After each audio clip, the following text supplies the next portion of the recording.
bago natin i-plug sa source is isang turo ng Philippine Electrical Code is bago mo na i-plug, gagamitan muna natin ng tester para ma-determine kung functional ba at walang trouble yung ginawa natin wiring. Okay? Gagamitan natin ng tester. I-check natin sa continuity.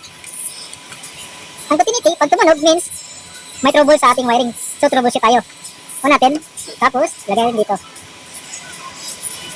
Wala naman, di ba? Walang short. So, walang trouble. Pagkatapos naman, select natin sa resistance. Kapag mayroong value resistance natin, means okay yung wiring. Yun. Okay yung wiring natin. Yun. So, plug na natin sa source. Off na natin.